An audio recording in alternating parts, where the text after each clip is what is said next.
Search of Extraterrestrial Intelligence, ou autrement appelé SETI. Qu'est-ce que c'est? C'est une agence américaine qui est très connue et qui est spécialisée plutôt dans tout ce qui est à la recherche de vie supérieure dans l'univers.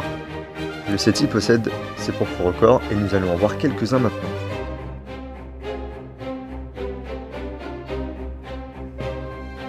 Et on commence avec la première zone habitable d'une étoile. Plus de 700 planètes se situent dans la zone habitable de leur étoile. La première découverte, le 5 décembre 2011, Kepler 22b, est 2,5 fois plus grande que la Terre et orbite autour d'une étoile semblable au Soleil environ 290 jours en environ 600 années-lumière.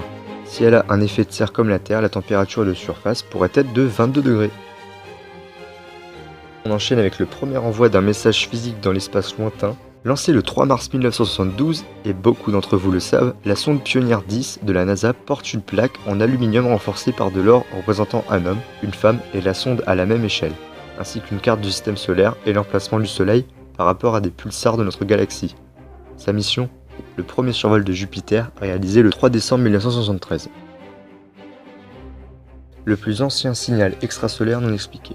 Le 15 août 1977, Jerry Heyman a détecté un signal radio via le télescope Big Ear, autrement dit Grande Oreille, de l'université de l'Ohio. D'une durée de 72 secondes, ce signal correspondait au profil attendu d'un signal extraterrestre. L'astronome l'a entouré sur son relevé et a indiqué « Wow, le signal n'a plus jamais été détecté ». C'est le fameux signal WOW. Le plus long projet SETI. Développé par l'Université de Californie, le projet SETI Home réunit les capacités de nombreux ordinateurs pour étudier de grandes quantités de données. Les premiers signaux de télescope radio d'Arecibo ont été proposés au téléchargement le 17 mai 1997. Repéré en mars 2003, le signal d'où le nom s'affiche sur votre écran a constitué la découverte la plus intrigante. Il ne correspond en effet à aucun phénomène galactique connu.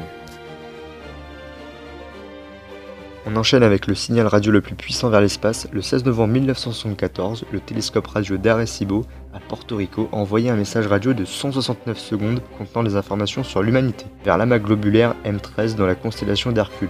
Le message voyagera pendant 25 000 ans à une vitesse 10 millions de fois supérieure à celle des signaux radio solaires. Une éventuelle réponse devra à son tour voyager pendant 25 000 ans pour nous atteindre. Faut pas être pressé. Maintenant on va parler d'une équation sur la vie intelligente dans la galaxie. Vous allez comprendre par la suite, car en 1961, l'astronome Frank Drake a établi une équation pour estimer le nombre de planètes abritant une forme de vie intelligente. La formule s'affiche sur votre écran parce que je peux pas la dire. Si certaines de ces variables sont spéculatives, Drake estime le nombre de civilisations avancées dans notre galaxie à 10 000. Et on finit cette vidéo avec la première assurance contre les enlèvements extraterrestres. La société UFO Abduction Insurance Companies offre une assurance à 19,95 $, versant 10 millions de dollars aux victimes d'enlèvement par des aliens. La signature d'un extraterrestre est acceptée comme preuve de l'enlèvement.